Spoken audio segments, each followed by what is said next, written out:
Hello students, तो आपका बहुत बहुत स्वागत करता हूं हमारे इस IIT JEE नीट के प्लेटफॉर्म पर जिसका नाम है MMS। अपन ने जो मॉडर्न फिजिक्स है उसका पार्ट 1 कंप्लीट कर दिया था, जिसमें अपन ने सारे फोटो इलेक्ट्रिक इफेक्ट के कंसेप्ट थे वो कवर कर लिए थे। ठीक है, इसके इम्पोर्टेंट जो पॉइंट थे वो कवर कर लिए थे और बहुत सारे PYQs किए थे और कंसेप्ट को अपन ने स्ट्रॉन्ग बनाया था। ठीक है, आज का जो अपना पार्ट 2 है जिसमें अपन आज कवर करने वाले हैं दैट इज़ एटॉमिक फिजिक्स और न्यूक्लियर फिजिक्स। दो चीज़ अपन कवर करने वाले हैं आज के लेक्चर में। ठीक है, तो लास्ट तक बने रहना है, आपको अच्छे से जितने भी कंसेप्ट समझा रहा हो वो अच्छे से कवर करने हैं। ठीक है, तो शुरू करते हैं बिना टाइम वेस्ट किए। ठीक है, तो सबसे पहले यहाँ पे जो टॉपिक आता है दैट इज़ रदरफोर्ड एक्सपेरिमेंट। ठीक है, इन्होंने क्या किया था, एक अल्फ़ा सोर्स लिया था, वहाँ से अल्फ़ा पार्टिकल को गिराया था। यहाँ पे अपने पास गोल्ड स्लिट है ना, ये पॉजिटिव अपने पास है, पॉजिटिव ही है ना, यहाँ पे क्या है, पूरी पॉजिटिव है। ठीक है, तो देखा गया इन्होंने कि बहुत सारे अल्फा पार्टिकल है वो बिना डेविएट हुए सीधे निकल गए, है ना। बहुत सारे पार्टिकल थे वो ऐसे ही निकल गए, ऐसे ही। बहुत कम पार्टिकल है ना, बहुत सारे ज़्यादा पार्टिकल तो ऐसे बिना डेविएट हुए, कुछ थोड़े बहुत डेविएट हुए है ना, थोड़ा सा एंगल पे डेविएट हुए, और बहुत लगभग मान लो कि 8000 के अंदर एक कोई पार्टिकल होगा जो वापस 180 डिग्री पे रिफ्लेक्ट हुआ, बाकी सारे इधर निकल गए। ठीक है, तो ये इससे ये पता चला, इन्होंने न्यूक्लियस के बारे में बताया था कि यहाँ से जितने भी ये अल्फ़ा पार्टिकल जा रहे थे वो कहीं ऐसे हुए, थोड़े डिफ्लेक्ट हुए, ये जो एक था वो रिप्लेस हुआ वापस ये। ठीक है ना, तो ऐसे ऐसे ये उनका जो पाथ था वो ऐसा देखने को मिला। ठीक है, तो यहाँ पे यही है। तो इन्होंने ये बताया कि एक एटम के अंदर एक छोटा सा रीजन होता है जो सेंटर पे होता है, और वो होता है पॉजिटिव चार्ज, तभी यहाँ पे ये पार्टिकल ये रीजन आता है ना। तो ये समझ सकते हो कि एक ग्राउंड है ना, ग्राउंड है और बहुत बड़ा ग्राउंड है क्रिकेट का मान लो, और उसके अंदर जो पिच होती है या वहाँ पे एक अपन बॉल रख दें ना, बिल्कुल सेंटर पे बॉल रख दे, तो उसके एटम के रेस्पेक्ट में एक जो न्यूक्लियस की साइज होती है वो इस बॉल की तरह होती है जो ग्राउंड के रेस्पेक्ट में है ना। तो यही बताया गया था इन्होंने, और यहाँ से ये सारी चीज़ें दी गई। ठीक है, ये एंगल डेविड कितना हो गया यहाँ से, ये अपन को दिया है। और यहाँ पे जो ये इम्पैक्ट पैरामीटर है ना, ये इसके ऊपर सवाल कभी कभार आया हुआ है, तो आपको याद रखना है कि ये है कोट θ/2 के प्रोपोर्शनल होता है। बस आपको या तो एंगल चेंज करके दे देंगे ना, रेशियो पूछ लेंगे, तो बस ये है। तो ये फार्मूला है, याद रख लेना ना, तो इसके ऊपर भी सवाल आया हुआ था। तो ये जो एंगल है ये डेविएशन एंगल है थीटा, यहाँ से आपको चेंज करके पूछ सकते हैं। ठीक है, आगे बढ़ें। तो अब आते हैं मेन है जो इम्पोर्टेंट है, जो एग्ज़ाम में कई बार पूछा जाता है, इसके ऊपर कई सवाल आते हैं, वो है बोर मॉडल।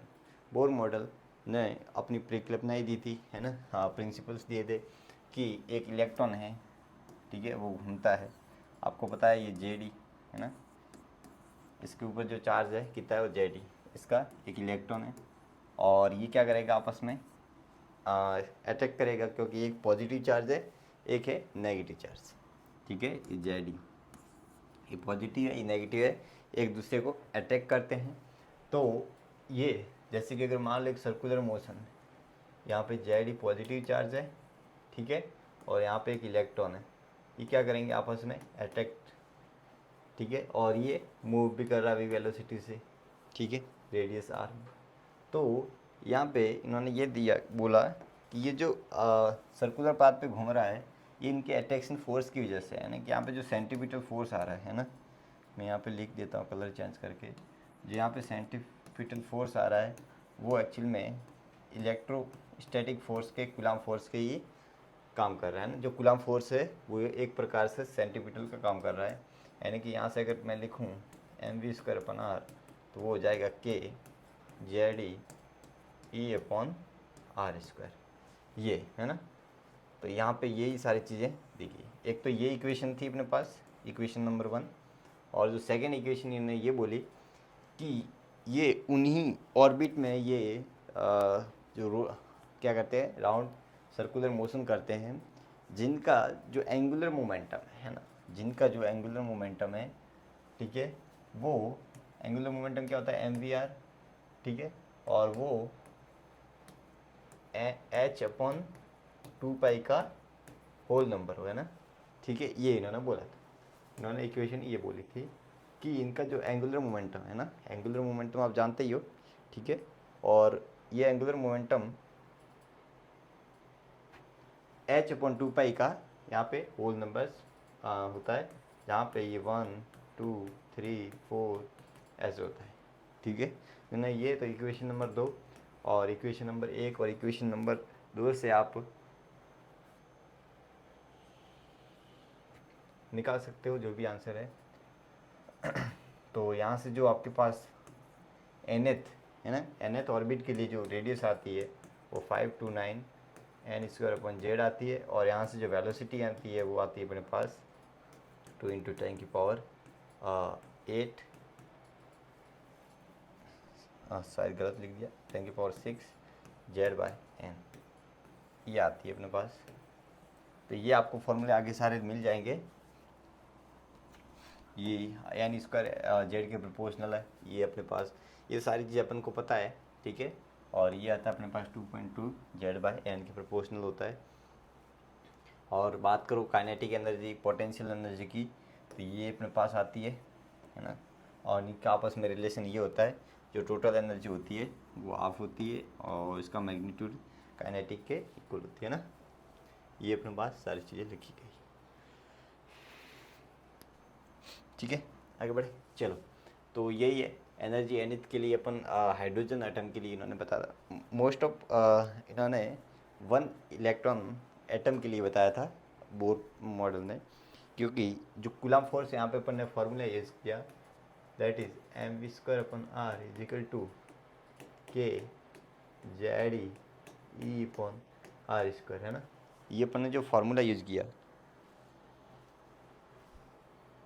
हाँ, ये जो इन्होंने फार्मूला यूज़ किया, ये एक्चुअल में 2 चार्ज के लिए जो अपने पास दो चार्ज है उनके लिए एप्लीकेबल होता है ना। तो इन्होंने 1 इलेक्ट्रॉन के लिए बताया, ठीक है। जैसे इलेक्ट्रॉन अगर बात करो हाइड्रोजन की, ठीक है, और हीलियम +2 की, और लिथियम +2 की, और सोडियम +10 की, है ना। तो इस टाइप के जो अपने पास एलिमेंट हैं उनके लिए इन्होंने ये जो भी बोर प्रिंसिपल्स थे उन्होंने दिए थे, ठीक है। तो यहाँ पे ये नाम दिए कुछ KLM, ठीक है, N1 N2, ये सारी चीज़ आपको पता होनी चाहिए। इनकी जो nth के लिए जो एनर्जी आती है वो ये आती है, ठीक है।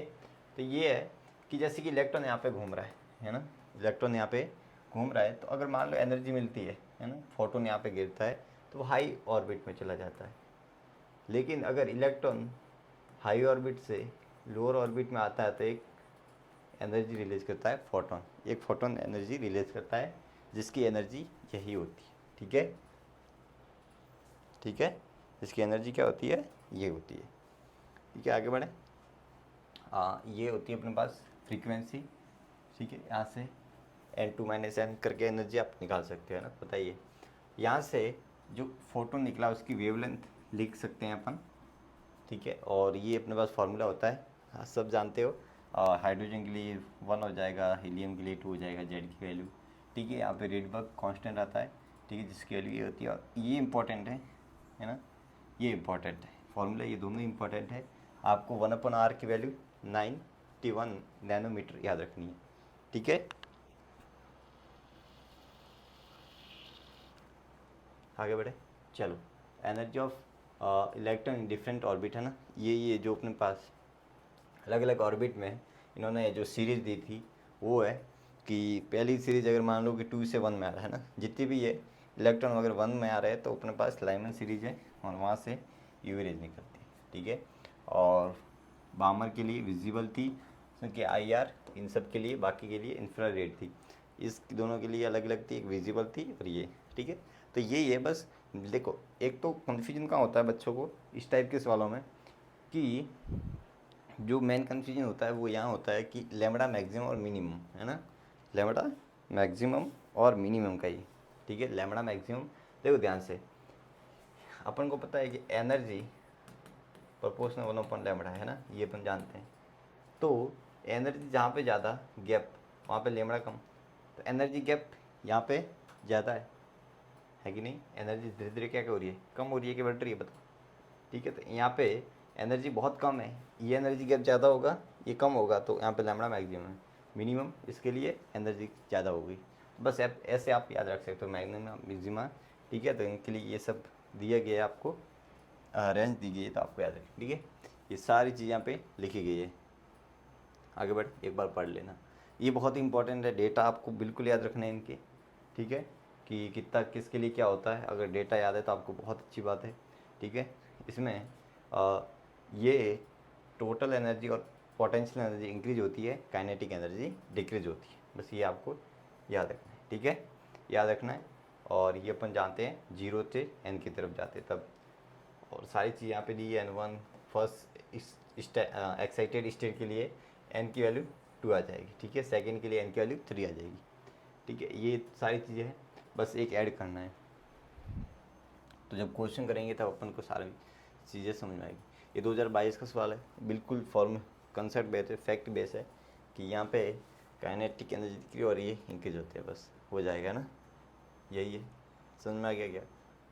और क्या है, photon is emitted times 4 to 1 level, है ना, 4 to in hydrogen atom corresponding wavelength is ट्रांसिस, है ना। तो यही है, अपन को हाइड्रोजन के लिए जेड की वैल्यू 1 होती है ना, यहाँ पे n final square n2 square minus 1 पर n1 स्क्वायर, है ना। तो क्या लिखेंगे बताओ, कहाँ से कहाँ जा रहा है, ये यहाँ से यहाँ जा रहा है ना, तो 1/1 का स्क्वायर माइनस 1/4 का स्क्वायर, ये आ जाएगा 1 माइनस 16, और यार 1/λ, ये हो जाएगा 16/15, तो ये हो जाएगा 15/16 r, 1/r की वैल्यू पता ही है आपको, है ना। बस ऐसे सॉल्व करना था, यहाँ से सॉल्व करोगे तो आपके पास लैम्बडा निकल के आ जाएगा। ठीक है, आगे बढ़े, चलो। और क्या बोला, लिथियम +2 की एनर्जी अपन को निकालनी है।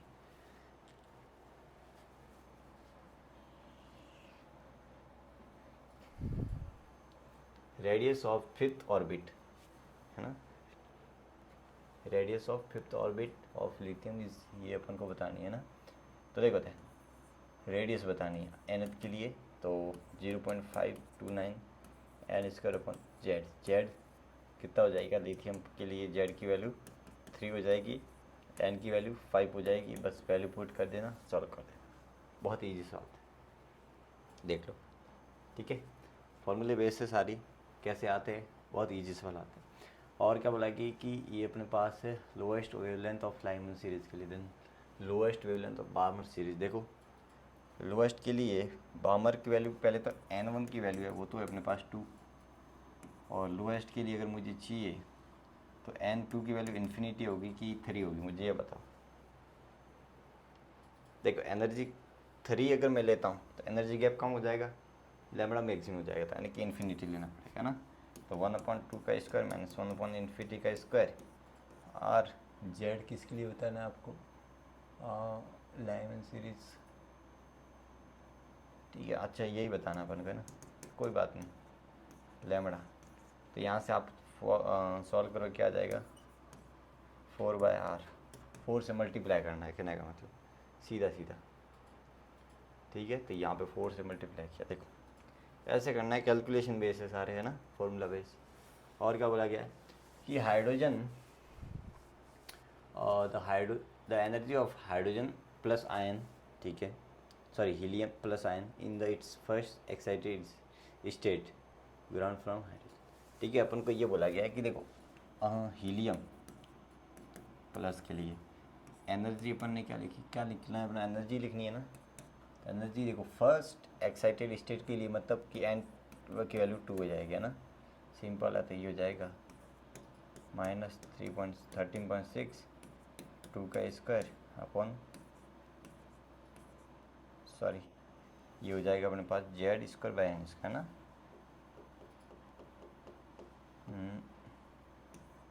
n² होता है, तो z² क्या है अपने पास, हीलियम 2 का स्क्वायर, n की वैल्यू 2 का स्क्वायर, बस यही हो जाएगा ना, देखो। ठीक है, तो यही करना था आपको, बस सारे डेटा अपन को दिया है, आगे बढ़े। और क्या दिया डेटा देख लो, the wavelength of radiate emit is lambda naught when is the electron jump from the second excited state to first excited state of the hydrogen. देखो फर्स्ट और सेकेंड एक्साइटेड स्टेट मतलब N3 से N2 में जा रहा है ना। तो यहाँ की जो लैम्डा अपन को दी है लैम्डा नॉट हाइड्रोजन के लिए ना, ये हाइड्रोजन है। चलो ठीक है, if the electron jump from the third excited state to second orbit, third excited state मतलब N की वैल्यू 4 और सेकेंड ऑर्बिट मतलब ये। यहाँ पे ये भी आपको ध्यान रखना है कि यहाँ पे कंफ्यूज कराने के लिए बोला गया था कि सेकेंड बच्चा क्या पढ़ लेगा direct third excited state to second excited state, ये देखा ही गई नहीं, गलती यहाँ पे कर देते हैं ना। तो गलती आपको ऐसी नहीं करनी है यहाँ पे, मैंने तो यही आपको बात याद रखनी है, ठीक है। आगे बढ़े, चलो तो ये अपने पास ये हो जाएगा, यहाँ से यहाँ आने में लैम्डा अपन को बताना है और ये अपन को दिया है ना 20 लैम्डा नॉट बाय एक्स, तो एक्स की वैल्यू बतानी कर सकते हैं, फॉर्मूला वही है अपने पास, ठीक है। और इसके लिए अपन को देखो फॉर्मूला लगा देंगे, इसके लिए क्या हो जाएगा 1/2 का स्क्वायर माइनस 1/3 का स्क्वायर, है ना। यहाँ पे हाइड्रोजन नहीं बोला गया ना, ठीक है हाइड्रोजन ही है, तो ये अपने पास एक तो इक्वेशन है। और यहाँ से क्या इक्वेशन बन जाएगी, ये आ जाएगी 1/2 का स्क्वायर माइनस 1/4 का square into R is equal to 1/λ, ठीक है। और इसकी वैल्यू पुट कर देते हैं अपन, कर दे पुट, चलो पुट ही कर देते हैं। तो क्या पुट करोगे बताओ, ये अपने पास कितना हो जाएगा, देखो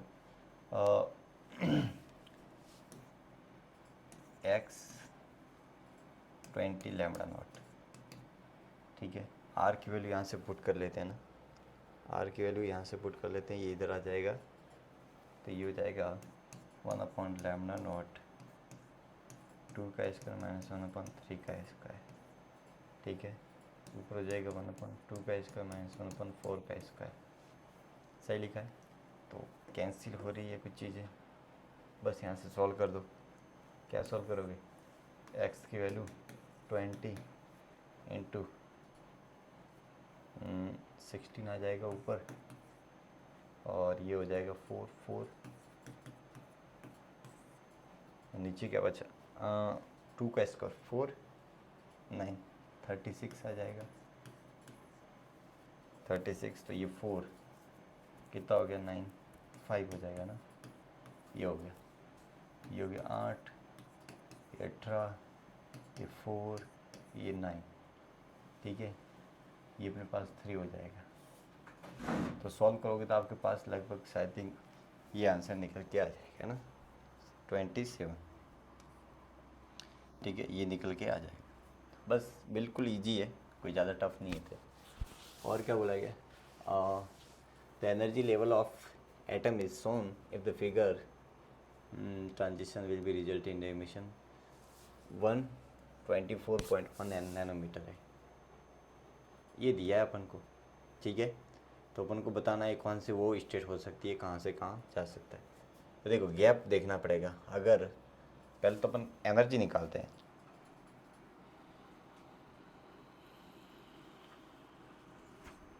एनर्जी कैसे,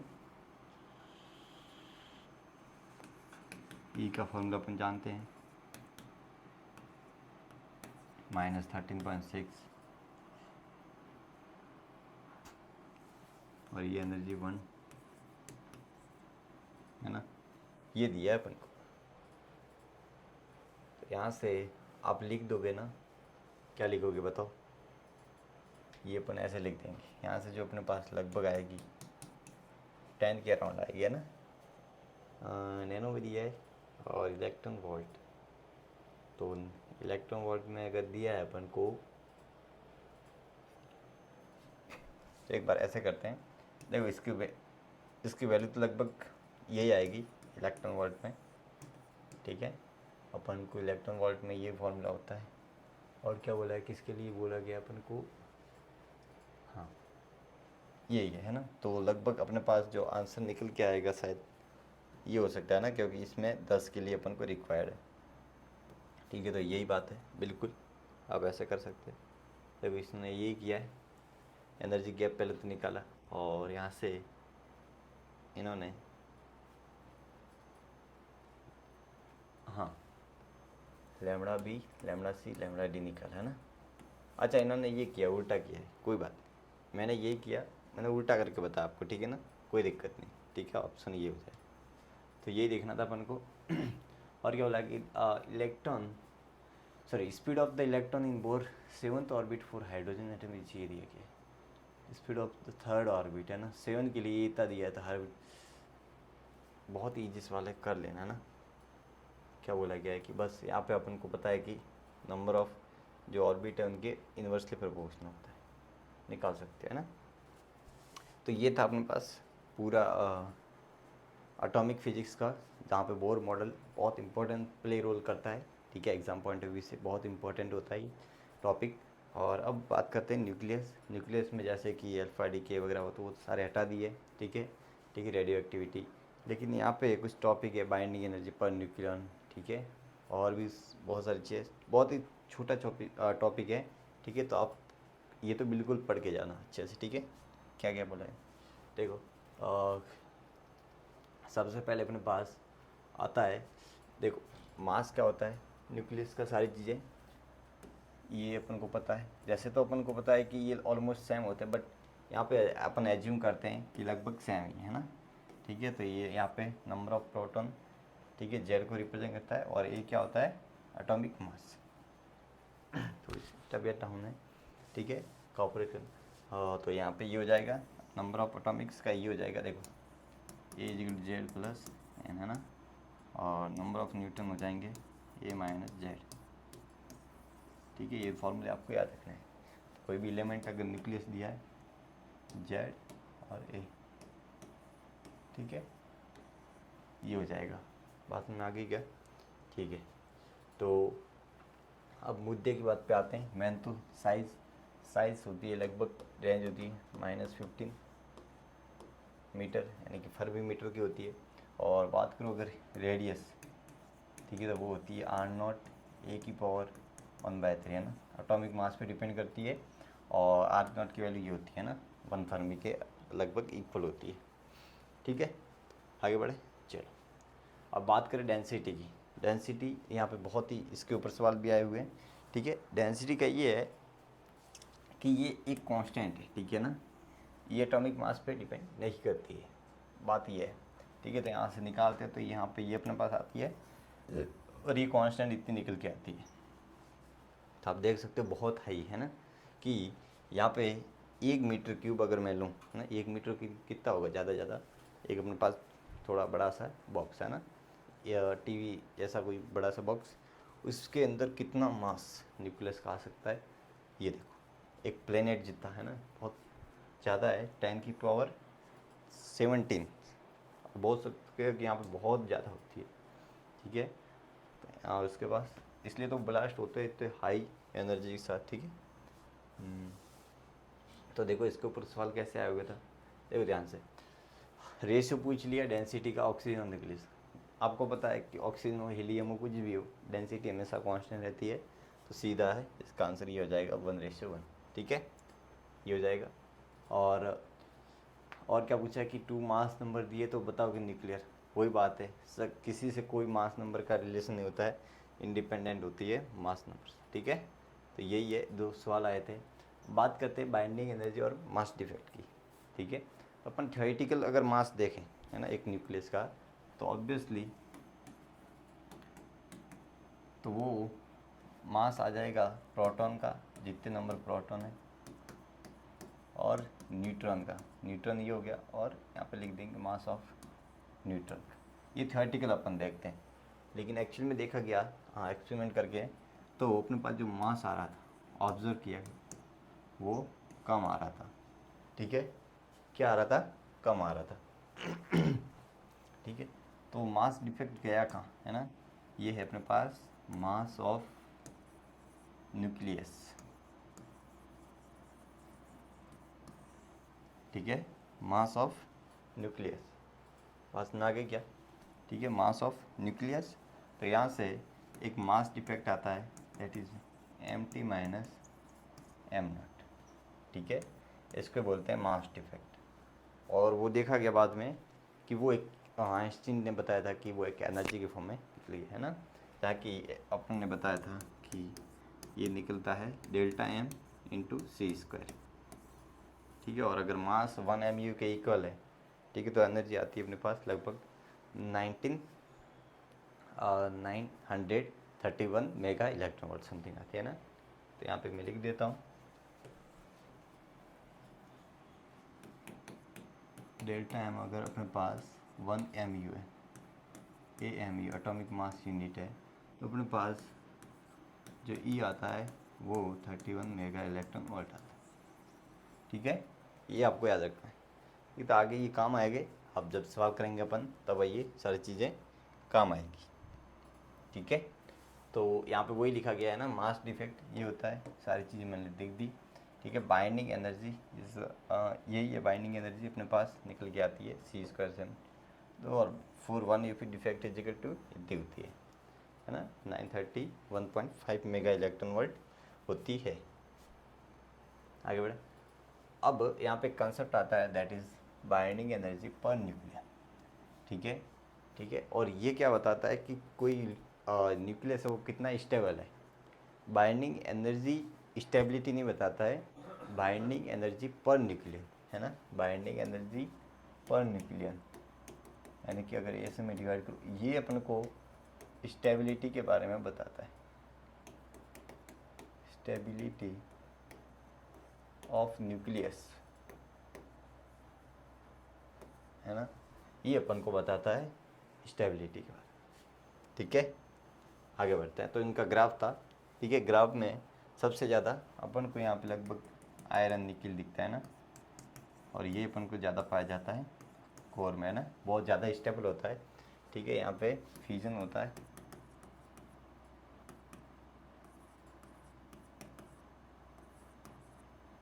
और करेक्ट कर देते हैं, एक मिनट। देखो अपन को पता है कि यहाँ का जो रीजन है वो ज़्यादा मोर इलास्टिक सॉरी मोर स्टेबल है। तो यहाँ के छोटे न्यूक्लिया वो क्या करते हैं, फ्यूज़न करते हैं, यहाँ पे फ्यूजन होता है, इस तरफ जाते हैं फ्यूजन, यानी कि टूटते हैं ना, यहाँ पे फ्यूजन होते हैं, यहाँ पे फ्यूजन होता है ना, यहाँ पे संलयन होता है हिंदी में बोले तो, यहाँ पे विखंडन होता है। तो बड़े न्यूक्लियस क्या है, छोटे न्यूक्लियस में तोड़ना चाह रहे हैं, और छोटे छोटे न्यूक्लियस बड़े न्यूक्लियस में कंबाइन होके बड़े न्यूक्लियस बनना चाह रहे हैं। रीजन है कि यहाँ पे जो ये रीजन है वो मोर स्टेबल है, ठीक है ना, ठीक है। तो आयरन जो अपने पास मोस्ट ऑफ पाया जाता है, निकिल हो गया, ये ज़्यादा ही है, अपने पास स्टेबल होते हैं, ठीक है। आगे बढ़े, चलो। तो अब सवाल करते हैं। सवाल क्या बोला है कि the mass of proton neutron and helium, ठीक है, mass of proton nucleon helium, nucleus अपन को ये दिया है, तो बाइंडिंग एनर्जी पर हीलियम की बतानी है, ठीक है। कैसे बताओगे, बताओ। अपन को पता है कि मास ऑफ प्रोटॉन, देखो हीलियम पहले तो लिखते हैं 2 और 4 होता है ना। यहाँ पे जेड की वैल्यू 2, ए की वैल्यू 4, एन की वैल्यू 2, है ना, 4 माइनस कर देंगे 2 तो 2 आ गई। ये अपन को डेटा पता चल गया, ठीक है। और अपन को बाइंडिंग एनर्जी लिखनी है। बाइंडिंग एनर्जी कैसे लिखेंगे, जानते ही अपन, डेल्टा एम सी स्क्वायर। तो डेल्टा एम कैसे लिखेंगे, जेड एम पी प्लस ए माइनस जेड एन एन, ठीक है, ये हो गया। और माइनस कर देंगे एन माइन इंटू सी स्क्वायर कर देंगे ना, यही करना है। मास डिफेक्ट लिख दिया और सी स्क्वायर से मल्टीप्लाई कर दो, तो यहाँ पे वैल्यू पुट कर दो। यहाँ पे वैल्यू पुट करोगे तो आपके पास आंसर आ जाएगा। और अगर 1 mu के है तो यहाँ पे मल्टीप्लाई डायरेक्ट कर दो ना, ये जो भी अपन लिखा सी स्क्वायर की वैल्यू पुट करके सॉल्व करने से अच्छा है कि आप 931.5 मेगा इलेक्ट्रॉन वोल्ट से आप क्या कर दो, इसको मल्टीप्लाई करके निकाल दो, तो आपके पास आंसर आ जाएगा, ठीक है ना। ये मैंने फॉर्मूला आपको बता दिया, सारा डेटा आपको दिया गया, ठीक है। तो यही है।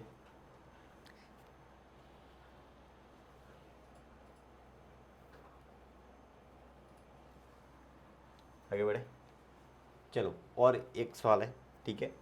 ये सवाल अपन को क्या बोलता है, एक रिएक्शन दी होती है अपन को क्यू की वैल्यू निकालनी, कितनी रिलीज है ना, तो ये तो बस इसमें से ये घटा देंगे। कैसे, देखो ध्यान से। तो पहले तो डेल्टा एम निकालते हैं, ठीक है, और फिर अपन को दिया ही तो है, मास दिया ही है ना, ए का मास माइनस डी का मास, सही तो लिखा मैंने, ठीक है। और क्या कर देंगे, सी स्क्वायर से मल्टीप्लाई, तो ए का मास 238, ठीक है, और इसका दिया अपन को लगभग, ये पूरा मैंने लिख रहा हूँ ना, आप कर देना, ठीक है, सी स्क्वायर। और इसको सॉल्व करने के बाद आप क्या करोगे, 9315 से मल्टीप्लाई कर देना, तो आपके पास आंसर आ जाएगा, ठीक है, यही लिखा है, देख लो, ठीक है, सिंपल है, सॉल्व करना था, क्यू की वैल्यू निकालना, ठीक है। तो ये था अपने पास न्यूक्लियस, तभी थोड़ी राउंड थी मेरी तो सही से नहीं बोल पा रहा हूँ, ठीक है, कोई दिक्कत नहीं। तो ये जो मेन कंसेप्ट थे ना इस चैप्टर के, वो सारे कवर कर दिए मैंने, ठीक है। सबसे पहले अपन ने पढ़ा था फोटो इलेक्ट्रिक इफेक्ट, सारे इंपॉर्टेंट कंसेप्ट क्लियर कर दिए। फिर अपन ने क्या किया, एटॉमिक फिजिक्स, जिसमें बोर मॉडल और रदरफोर्ड के बारे में थोड़ा बहुत पढ़ा, ठीक है। तो बोर मॉडल इंपॉर्टेंट है, वहाँ पे हमने ये वेवलेंथ निकालने का फॉर्मूला हमने पढ़ा है कोई फोटोन का, ठीक है, कि हाई ऑर्बिट से लोअर में आता है तब एक फोटोन रिलीज कर रहा है, जिसकी वेवलेंथ का फॉर्मूला निकाला, ठीक है। और सीरीज पढ़ी लाइमन बामर पाचन फूंस है ना, ये तो ये आपको याद रखना है, उनके लिए कौन सी विजिबल रेज निकलती है, इंफ्रारेड निकलती है, सारी चीज़ें मैंने बता दी, ठीक है। उनके एनर्जी गैप आपको याद रखना है, एनर्जी कौन से ऑर्बिट के लिए कौन सी होती है, ऑलमोस्ट इवन हाइड्रोजन के लिए तो आपको याद ही रखनी है, ठीक है। बाकी अपन ने लास्ट में पढ़ा न्यूक्लियस के बारे में अपने पढ़ा, ठीक है, साइज़ के बारे में पढ़ा, रेडियस पढ़ी, ठीक है, डेंसिटी पढ़ी, डेंसिटी के ऊपर सवाल आते हैं, ठीक है। और लास्ट में अपन ने ये सारी चीज़ें रिएक्शन देख ली। और ये हमारा इंस्टा पेज है, हमारे इंस्टा पेज से भी आप जुड़ सकते हैं QR स्कैन करके, ठीक है। ये हमारे यूट्यूब चैनल का QR है, ठीक है, यहाँ से भी जुड़ सकते हैं। ये हमारा चैनल है, सब्सक्राइब ज़रूर करना है, दोस्तों के साथ में शेयर ज़रूर करना है, ठीक है। अगर ठीक है तो लास्ट तक बने रहे, उसके लिए बहुत बहुत तहे दिल से आपका धन्यवाद, ठीक है। तो मिलते हैं आपको नए लेक्चर में, तब तक के लिए अच्छे से पढ़ते रहो, और इसके ऊपर थोड़े बहुत PYQ कर लेना, वैसे मैंने सफिशिएंट करा दिए, बट कर लेना और भी है ना, टेस्ट देना, एनालिसिस करना, आपका एग्ज़ाम बिल्कुल अच्छे से जाएगा। Thank you so much.